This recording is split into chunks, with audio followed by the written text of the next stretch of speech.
Hey everyone, I'm Angela and welcome back to No, I'm Not Overreacting. Happy last day of Ovarian Cancer Awareness Month. I wore my teal today. I hope you did too. I'm in my PJs, but still haven't taken my scrunchie out.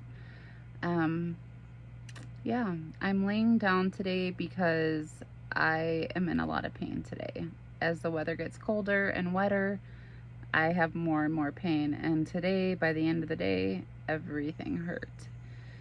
So I tried this video several different ways and it just did not work out. It was too painful. So here we are. But that is life after cancer diagnosis and chemo and surgeries. You just have to roll with the punches. And I'm really hard on myself about this because I really want to be sitting up during videos, but I'll just not do a video because I can't sit up and I don't want to do that anymore. I want to just push forward, do what I can.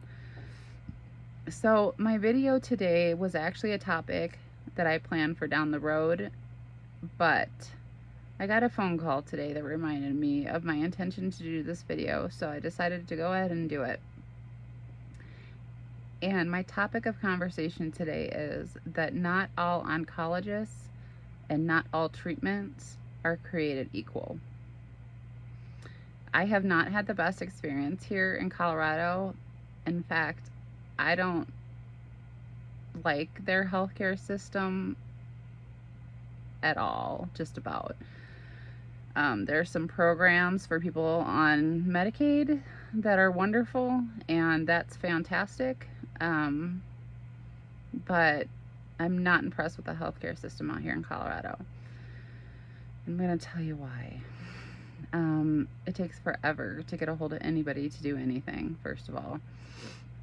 It takes me 15 minutes to just call and request a doctor's order. It's bananas. Anyway, I went to an oncologist out here for my checkup, and I was basically treated like I had no business being there. The CA-125 test that we get, it's not the most reliable, but it's important still, and if it skyrockets, it's very important. And I was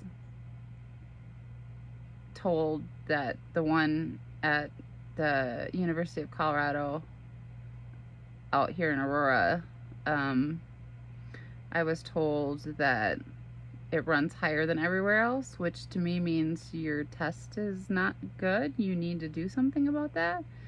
Because specifically with cancer patients, we move around all the time.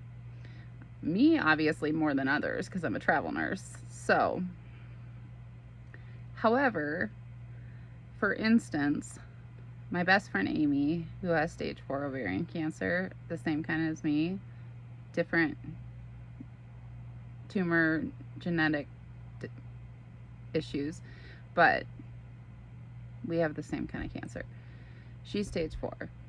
Her treatment stopped working, so now she needs to go to another facility and do a study that they're doing there that's showing great results, and I'm super excited for her for that. But this kind of thing happens all the time. So if somebody needs to come there and get that test and compare it to others, I don't even know what to say to that. Like, I go to MD Anderson and they're world renowned, so people come from all over the world to see the oncologist there, and then they go back home and get their treatment. So if their tumor marker wasn't the same as everyone else's, it'd be a huge problem, right?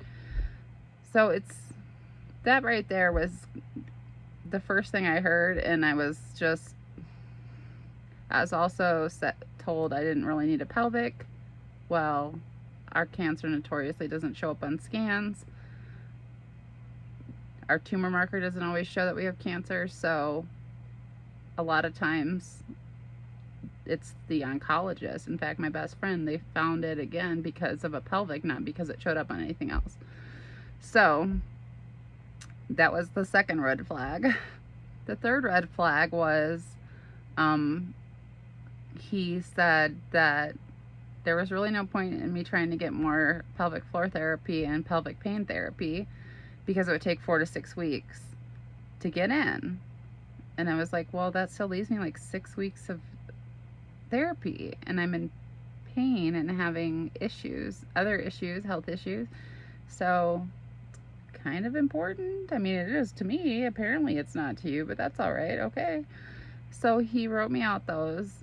And then now, all 3 of my appointments have been canceled. 2 because they're hospital run therapy and my insurance no longer covers that. Okay, fine. But I made this appointment well over a month ago.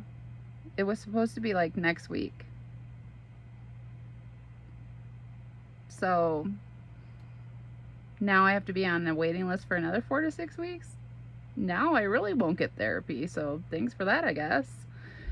And then I got a call today that the doctor's not going to be in clinic on the day I was supposed to see them, so they can't see me either.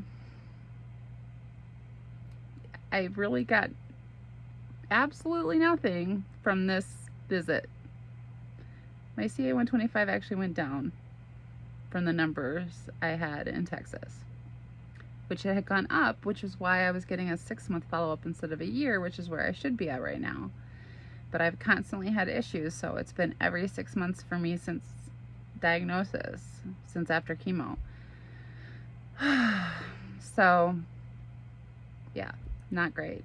And then, if any of you saw my other video, I discussed my original oncologist, the first one I had, who told me I had stage 1 cancer. They take it out, I wouldn't need chemo or anything, I'd be fine.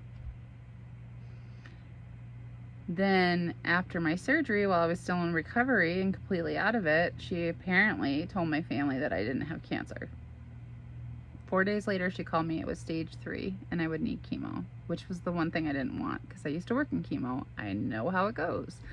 It's awful.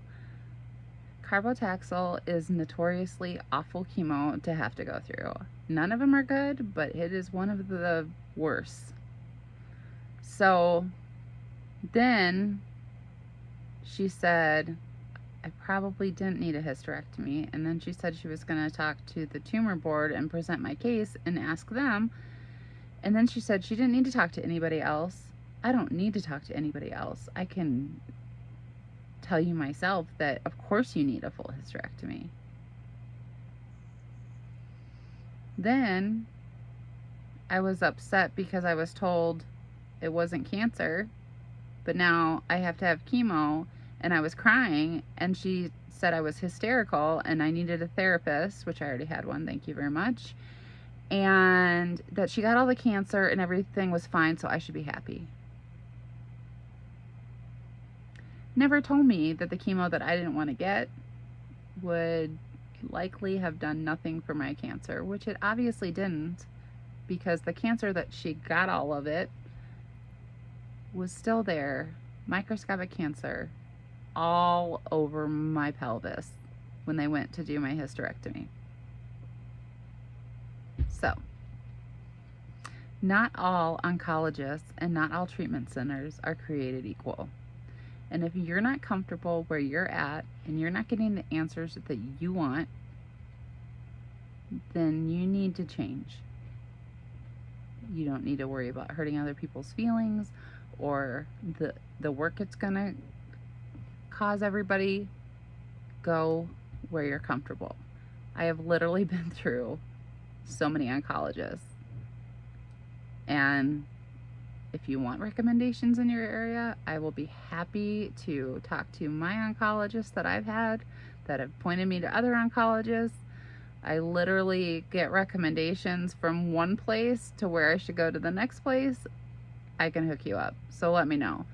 And if you need help deciding if what you're going through is enough for you to move clinics, number one, it probably is.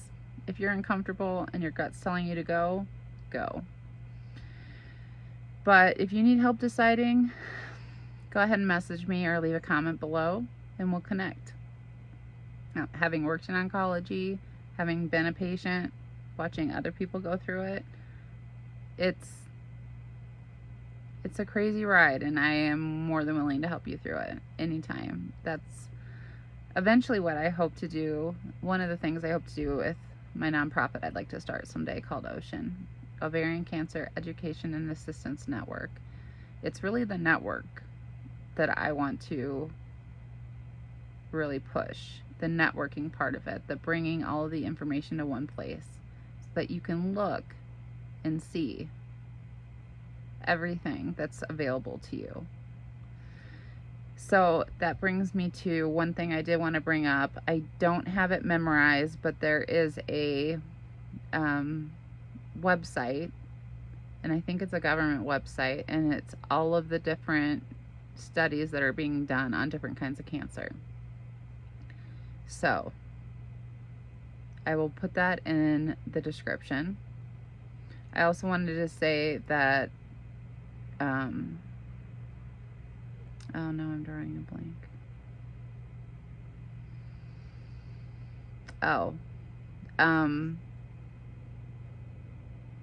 Make sure that you get foundation 1 testing done on your tumor, and make sure that you Google that information, as well as like your pathology, because your pathology is going to say exactly what kind of cancer you have. So I have like stage 3A something, there's another letter or number, low-grade serous ovarian cancer, and I am, my foundation 1 testing shows the genome that has the abnormalities, and that's BRAF. Mine is BRAF. And so that information together will lead you to where you need to go for different studies or different oncologists that specialize in what you have and all that kind of stuff. So if you have any questions about that, let me know. I would love to go over genomes and foundation 1 testing. I need to research it more. It's complicated stuff, but I will definitely be doing a video on that eventually. So hit me up with any questions, because I would love to research whatever you need to find and learn more about it. I hope you all are taking care of yourselves and advocating for yourselves. Never stop advocating for yourself. Take care.